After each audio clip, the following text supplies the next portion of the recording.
Namaskar and welcome to Frontless Media.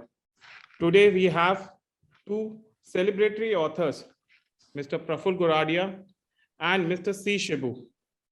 And the topic for today would be role of books in creating a knowledge society. I am Pranav Gupta, co-founder and director of Frontless Media. Allow me to introduce what Frontless is. Frontless is India's leading and one of the very few information online portals for Indian publishing and the affiliated industries. The encyclopedia, the guide, the profile, and the library. We believe in the power of the ecosystem. If you are a creator, publisher, seller, provider, or a reader of the published world, this is the must destination for you to know the world around you with an Indian perspective. It brings the newsworthy from the world of publishing, from books and journals, from fiction to non-fiction, from print to digital, and everything around it. Covering an array of topics from book business to book passion to industry statistics, we shed light from the already hyped to behind the scenes. In the ever-evolving world of chatter, opinions, and conversation, we let you visit all the facades of all the facts. The Spotlight is a talk show on Frontlist, featuring the industry leaders and the decision makers. It will give you a platform to put your opinions across hundreds of thousands of people.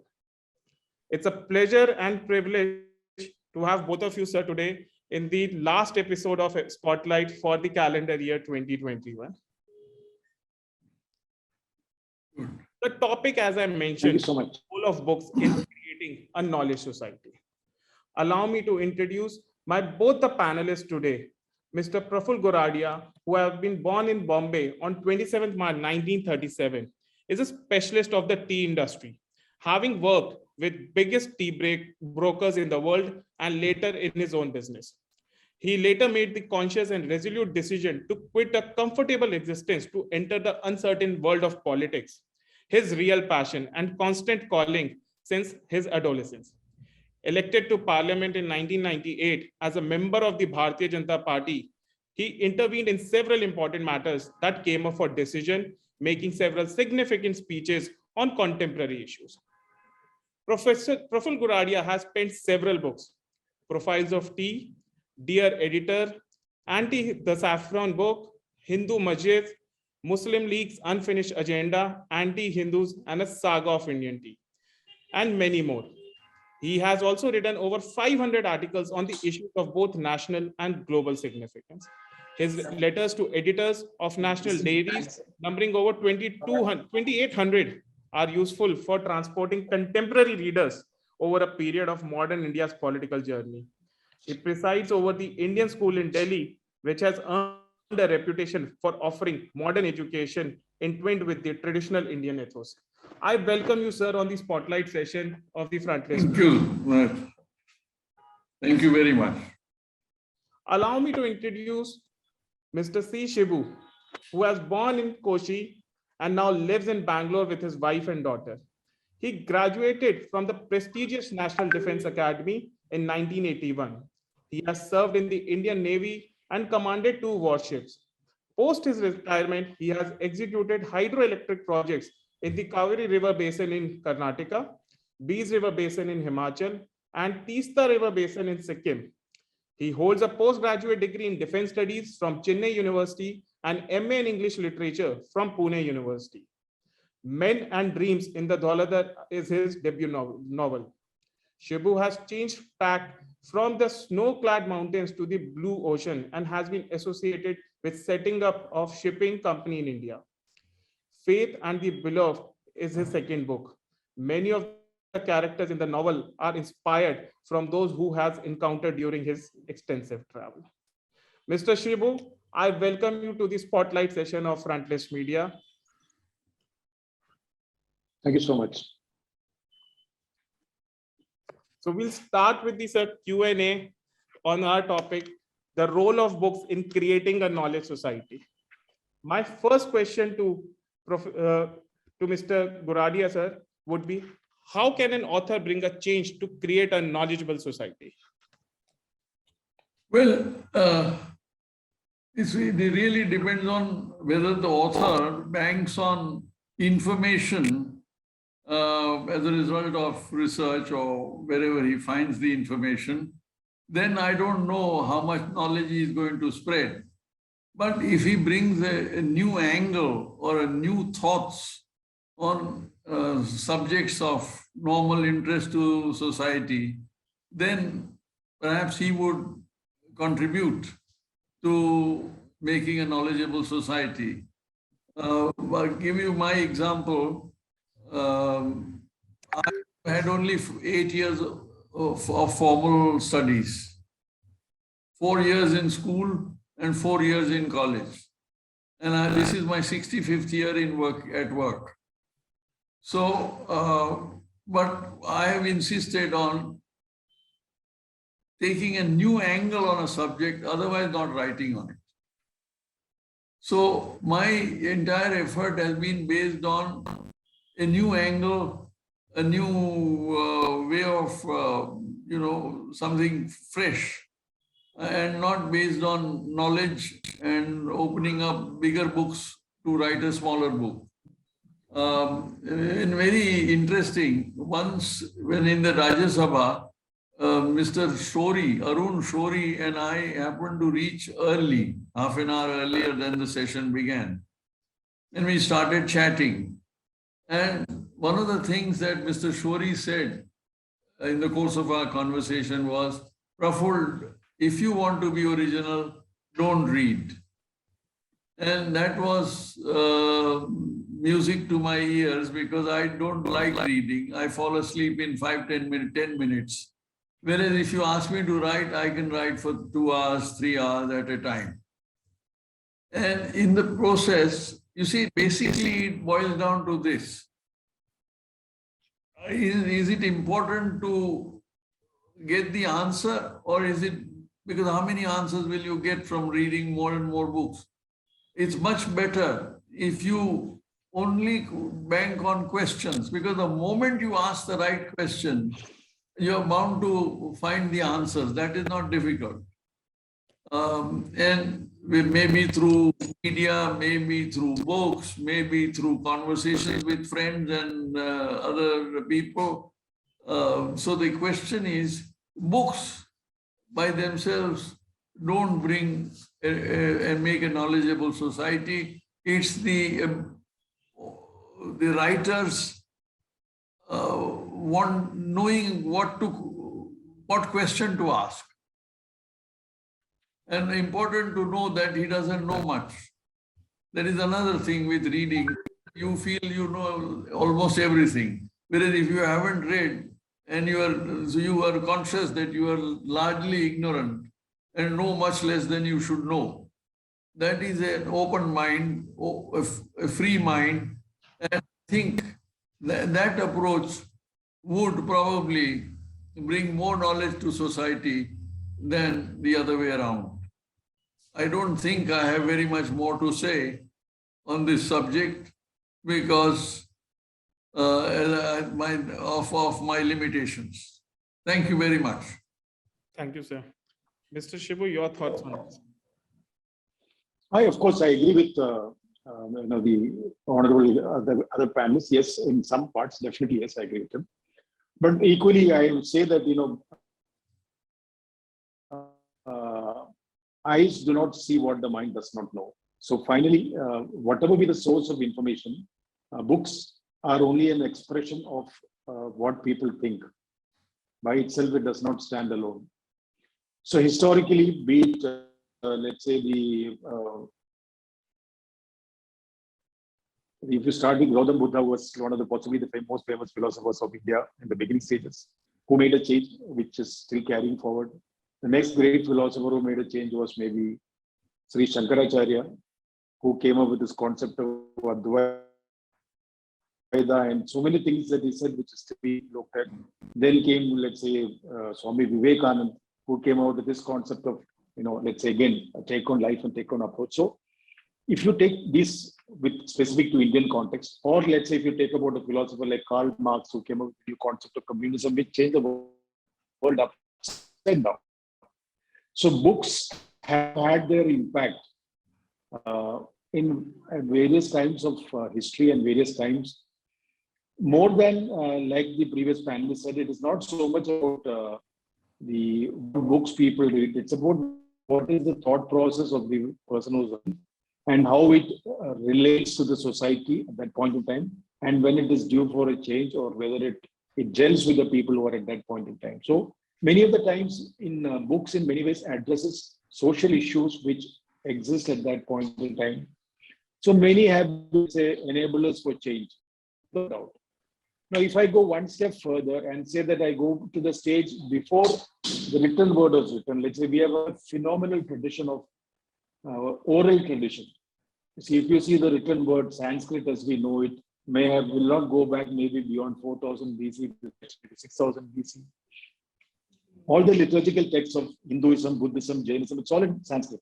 But if you take, the Mahabharata, which is supposed to be the largest epic known in the world, 1 lakh verses plus, it is supposed to have started with an oral tradition. So even before writing came, people could think through the whole thing and, pass the whole thing through people to people in an oral tradition wherein I'm looking at the phenomenal mental capacity of our, the sages and rishis of yesteryears who could think of, the Bhagavad Gita or the Mahabharata or the Upanishads, all of which, as we know today, predate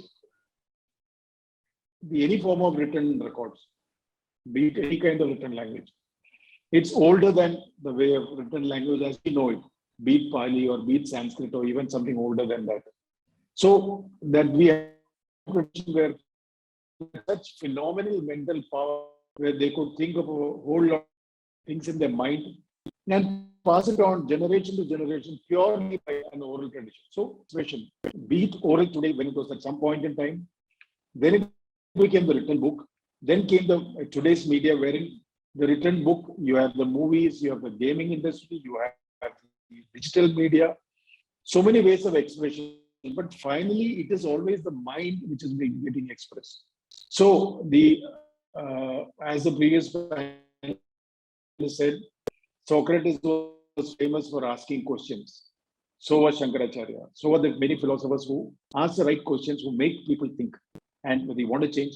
So also was, if you take, the Mahatma Gandhi, who came, let's say that, in his own, who understood things and things which questioned what was the system in place at that point in time. So I would say, let's say, books may be a form of expression, but finally it's the authors or the thinkers or the philosophers who have influenced the society from time to time and in the ability to communicate to the society at large. At some point, it was purely oral, and it became written. Now the written has got many forms of expression. It can be in the form of a book, printed book, a digital book, an audio book. It could be in the form of a movie. It could be a presentation. So the formats may vary, but finally it does require someone to think, understand the people, and they have always made a difference at all times in history, and they will continue to do so. And that's, I believe, and therefore it is important. I keep saying this. I completely agree with my panelist when he says that if you are aware that you're ignorant, you'll be more cautious. I 100% agree with that statement. There is, it's something like saying that, if you're walking in a room, dark room, you'll walk very cautiously because you cannot see. So if you extend that logic to your mind, that you're walking and you accept your ignorance, possibly, yes, you'll be more cautious, more alert, more aware, and, be a far better developed mind than if ever you get carried away with the impression that, you read a little, so you think you know a little. I think I agree with him completely that it is very important for people to know that the more you read, the less you know.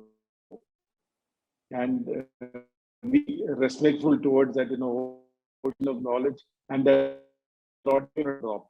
So, and I believe that, the authors in many formats, be it an economist, be it philosophers,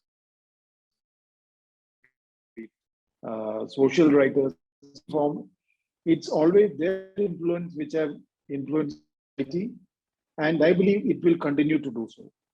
The medium by which they reach may change, oral to written to digital to maybe audio, whatever be. But finally, yes, it's always the thinkers who write and therefore will influence. So beautifully answered by both of you. The essence of the content, the essence of the thought is the necessity and which needs to be, widely circulated. I'll go on to my next question, and it's from Mr. Praful, that human minds cannot grow wise and creative unless they are exposed to literature. Sir, do you agree? If yes, share your thoughts. Well, I cannot but agree, because otherwise, why do you have so many universities all over the world? Why do you have so many books and so many libraries, etc., etc.? So I cannot factually stand against Mr. Shibu's contention that after all, you have to read books in order to know. For example, how do you know about Shankaracharya unless you happen to read about him? But then again, back to square one, Shankaracharya was a thinker primarily. How much could he have read by the age of 32 or 33? And that also inclusive of 2 travels across India within this period. So again, he was primarily a thinker and not an academician or a journalist or any other kind of writer. So, as I said, one can't disagree. On the other hand, I think and this is where we in India, modern India, have been let down, that there have been very few thinkers. Although I don't disagree with a lot of his views, or most of them, but Gandhi was a thinker. You can't deny that. This whole idea that you can fight an enemy through satyagraha is an absolutely original idea. So, but there are not many Gandhis that we can think of. They were right through the 19th, the 20th, and so far the 21st century. That's all for the moment. Thank you. Thank you, sir. Mr. Shibu, your thoughts on this? So actually now there is a little bit of understanding on what is the gamut of literature when you say, because with the education, so there comes in a question of what is education as we understand, and let's say the traditional meaning of education is to make you a modern liberal. Modern liberal in the sense that means you should be able to educated enough to take the responsibility to do your fundamental duties and rights. That's one part. To be a responsible citizen of the society. So in the traditional Indian education system, it was always art, culture, history, and philosophy, which all went into it. Now it is the 20th century that it's a Western system of education which is kind of focused on academic education and maybe driven by industrial revolution, and which at some point in time has translated to being seen as a qualification for let's say getting a job. So in some ways, I agree with Mr. Praful when he says that that academicians and academic kind of studies will take you in a direction that means okay, you will in some direction to a point in understanding a subject, maybe a domain, maybe a machinery, maybe a certain technical details. That's one part of it. So what we generally refer to as the academic intelligence or the IQ. But equally important is let's say we talk about the emotional intelligence or the social interaction capability of the individual on how to make a difference, which in Indian system in SAS used to be taught to the students through the Panchatantra stories, and where on how people behave in the system and where to draw a line, how one should behave, and where you should derive the value system from, etc. So literature goes beyond the traditional academic subjects as we know, well beyond. Academic subjects are very limited. It could be a champion in physics and still be a moron in real life. You will not be able to get through with let's say what we call a bookworm approach. So yes, I agree with Mr. Praful. Yes, what India does lack is thinkers and philosophers who make a difference, who can think originally. And we haven't had many. That's what I said. If you think of them seriously, there is one Gautam Buddha, one Sri Shankaracharya, one Vivekananda, one Gandhiji. You spread over 2,500 years, you got four or five names who have, we as outstanding thinkers who could make a difference. I suppose that is 100% correct. Academicians will not make much of a difference in this particular aspect that we are discussing. The people who make difference are the philosophers and original thinkers of any idea. Any idea. That is, its original thought is possibly the rarest commodity in India, which we always get by. And one of the unfortunate limitations that we have is that since majority of our education has become, let's say, English-centric, that means, and even if you do not decide to, the majority of the books are written from the Western side, and therefore your thought process is also influenced by the Western thought process, and which is very sublimely and very intelligently manipulated to benefit the Western, not us. So our own plus points, when you read, if you go back to STS where we had Sanskrit, which was developed to such a level, it could handle any aspect of, let's say, any subject, be it literature, be it art, be it science, it could anything. But at some point we lost it. So now that limitation I accept, that we do have a limitation. We have not been successful in creating an ecosystem of, let's say, which is Indian enough, and create that thought process wherein you feel that Indian thinkers and Indian authors, beyond being whatever they're contributing, could be far more original in their thing, as we see it, and as any society has a literature which is a reflection of the society at various points. So as they say that the past of a nation is a pedestal on which the people today stand, and it should be strong enough for you to climb on it, and the pedestal, or one major part of the pedestal, which defines to you what our society has been at various points in time, which our people should understand and then develop from there progressively and to the best of our efforts at any stage. Fine, Mr. Shibu. I'll take on to the next question and I'll throw it first on you. How much does an author's writing impact the development of a nation and its creative mind? Okay. So definitely the answer is yes, substantially, first part. But that is one way of saying it goes far beyond that. So one of the reasons why I quoted all these people is in Indian history, when you look at the Indian context. So we have had, let's see, even today, if you talk to the Western philosophers, they kind of woke up late to the fact that the Indian Upanishads is possibly the ultimate in any kind of philosophy anywhere in the world. And they, of course, they will not acknowledge this openly, but then they come up with, any kind of thought process, and they'll say, okay, the Indian philosophers and Indian thinkers had thought about it maybe 5,000, 6,000 years back. Or let's say the Yoga Sutras of Patanjali, healthcare system which somebody thought about so systematically thousands and thousands of years back today, what they're making, or so much. Or for that matter, about our understanding of the mind as we talk about. Let's say the Indian system of understanding of the mind, which takes it to, the 4 layers, and, from which comes the 4th part. And we talk about a stream of consciousness, etc. So definitely, that means it is always like the original thinkers and people who have been able to think through, and philosophers and thinkers who have been able to think through and make a difference, which has made, be it you talk about Arthashastra by Chanakya, which has been a basis for setting up and running of a full empire, to the original thinkers.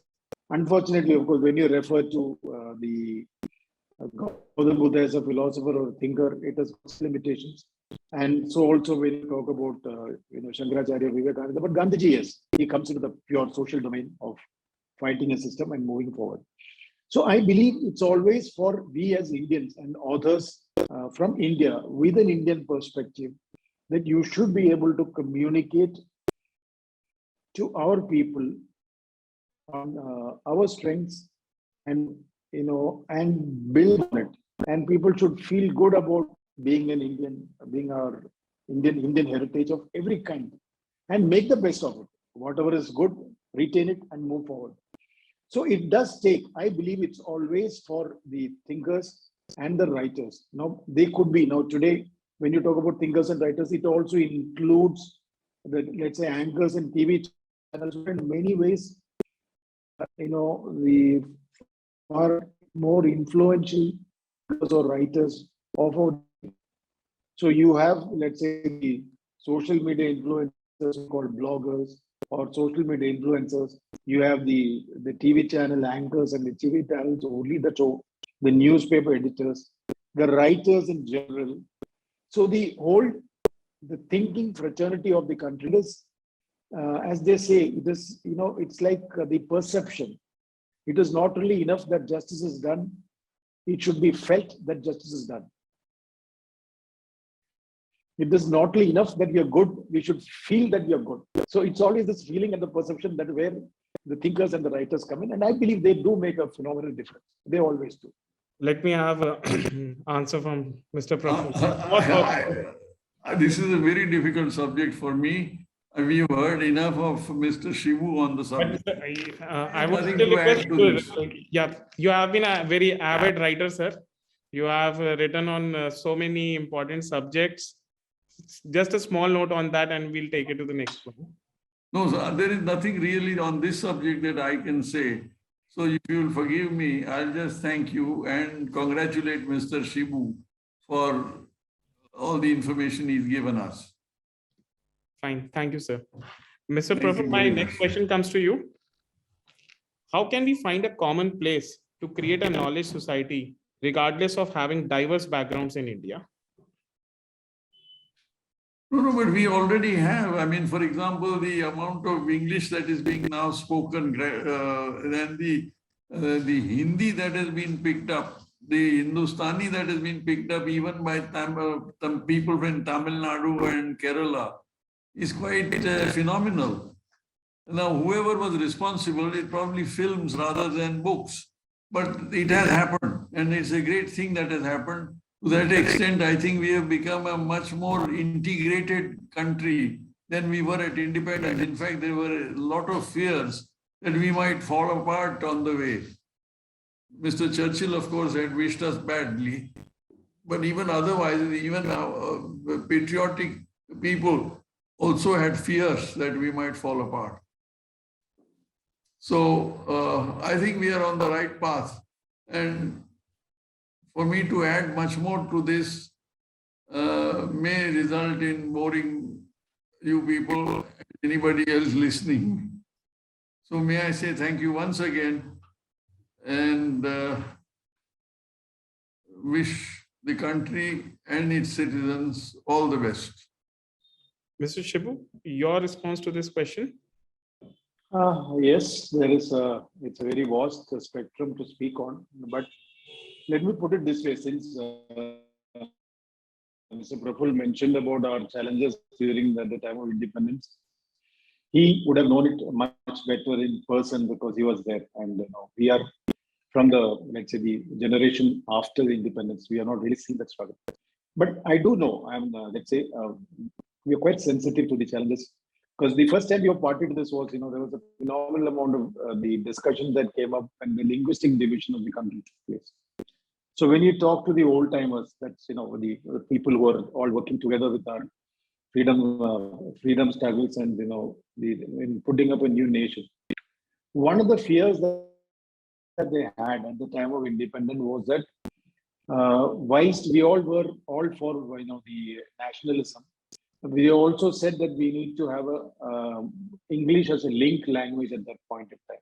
It was hotly debated, contested, and very, very, very close fight in the parliament before it was decided that we ended for, let's say, the Hindi as a national language. And then we had set up, Prachar Sabhas, Hindi Prachar Sabhas in South India. I happened to have attended one of them.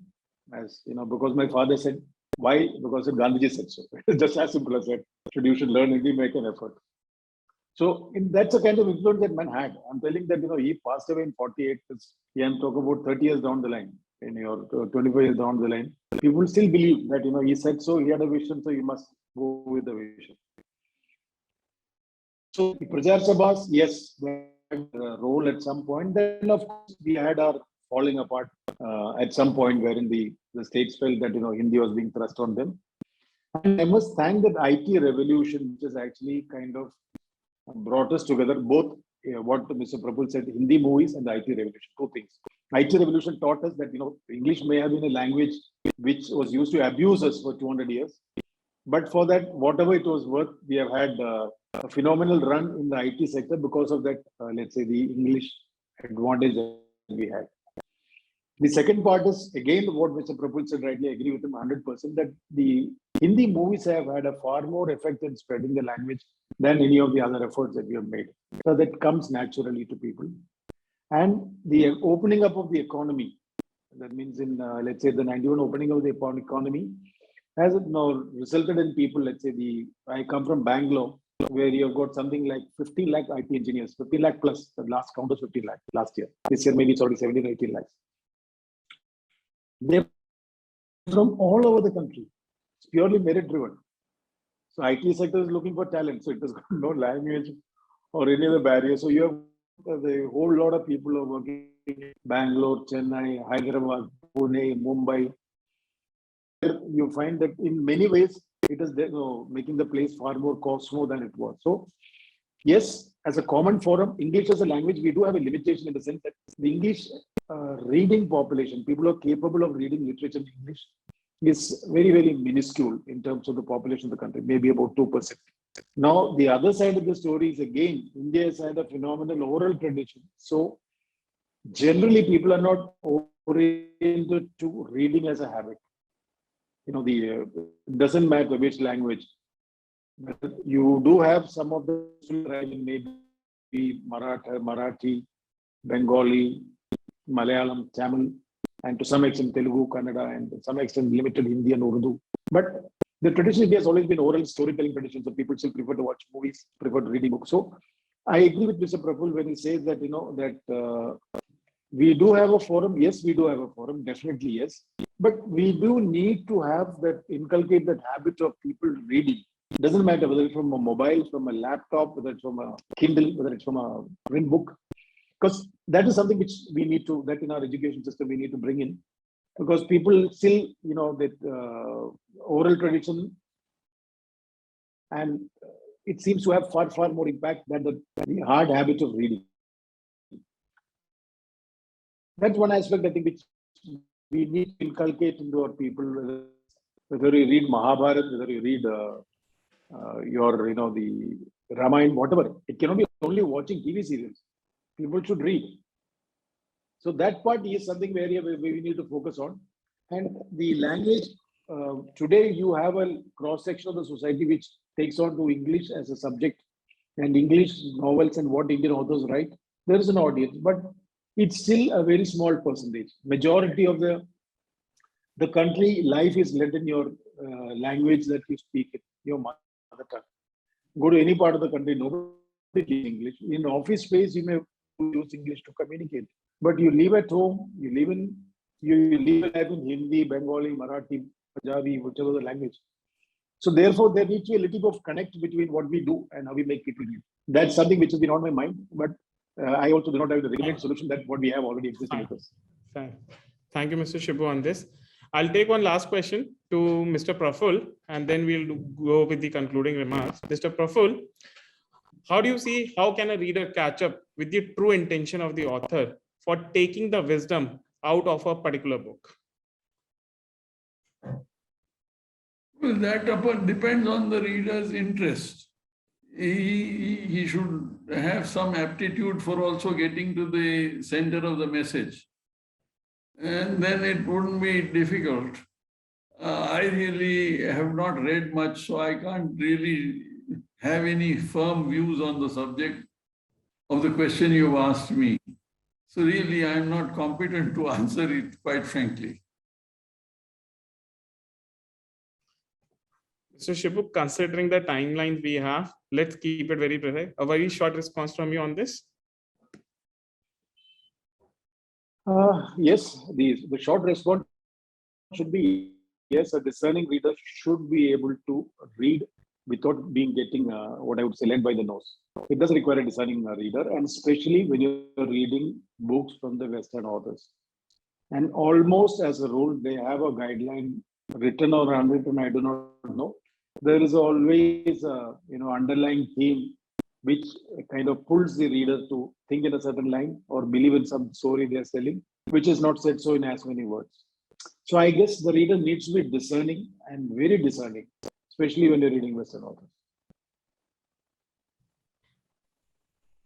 Mr. Praful, people are putting their focus on digital learning and e-content. Due to this reason, are we going to lose the charm of books among us? Share your views. No, I think it is still so far what I've heard from the people who read the Kindle, even they, that look, it's really, if you have the leisure, it's much better to handle a book and read it rather than looking at a screen and seeing it. But on balance, I think what Mr. Shibu has said has been very enlightening. And he's talked about Mahabharata several times. Well, what I did was that I have not read the Mahabharata except some flashes, but nevertheless, always wanted to write. When I say always, I meant last 20 years, a book on Krishna Rajya. The only people talk about Ram Rajya, but nobody thinks of Krishna Rajya. And I moved heaven and earth to try and get somebody like my friend Mr. Iyer, who at last I bumped into, and then we wrote this book, which was published by Bloomsbury, and it has done very well in the market, although I didn't aspire to get anywhere on that one. But what I'm trying to say is that Mahabharata, yes, but get something out of it, not merely read it. And that is what I feel should be the endeavor of many a reader, particularly the more educated ones or more enlightened ones. But I think Mr. Shibu had a lot more to say on this subject, and he knows the subject, whereas I plead ignorance by comparison. Thank you very much. I think it's been an interesting session. And I must thank you, both of you, for making it possible. Thank you, sir. Very much. Just conclude in Good luck. 5 minutes. Just give us a few more minutes. We'll conclude it. Mr. Shibu, your concluding remarks, and then we'll conclude today's spotlight session. So since Mr. Praful mentioned about Mahabharata and you should learn from it, I could agree with him more. Because recently even the Prime Minister quoted the Parliament about the challenges of Duryodhan. And he made that, that Janami Dharmam Najame Pravati, Janami Dharmam Najame Nivarti, which is what the challenges of the present day world is always. It is not that I don't know what is the right thing, but I don't feel like doing it. What do you do when people take an approach like that? I mean, that challenge continues. When I read this first time, I thought, when Krishna went to meet Duryodhana and told him, why don't you settle the Pandavas? Why get into all his fights? This is the reasoning that he had given. So that challenge of people saying that, it's not that, it's like if you talk to today's days, when you speak to somebody in the current day, he says, yaar, mujhe gyan mat de, mujhe malum hai kya karne ka. No, if that challenge, which was 6,000 years old or 7,000 years old, has not changed. So the challenge remains. So the same thing comes back to say that, yes, getting the wisdom of the book to the people is far more important than reading the book. That I could not agree with more. So why I quoted Mahabharata is because it has got so much of this wisdom, and which is again made short in Gita and given to our people so that, okay, you want to live your life, that's it. So in India, I would say we are blessed because I quote this because I don't think any other part of the world they have got any such document like what I call a Mahabharata and Bhagavad Gita. Two together is enough. If you understand this much, take the wisdom away, I think you're done for life. Fine, Mr. Shibu. We had a very interesting insights from both of you. Great thoughts. On behalf of Team Frontlist Media, I would like to put my sincere thanks to both of you for taking this time out, coming to our session of Spotlight, the last session for the calendar year 2021. It was an absolute pleasure and privilege to host both of you at this session, sir. We'll be signing off today now. This is Pranav Gupta, the co-founder and the director of Frontlist Media. Thank you so much, sir. Thank you so much, Pranav. Thank you, Mr. Shibu. Thank you, Mr. Praful.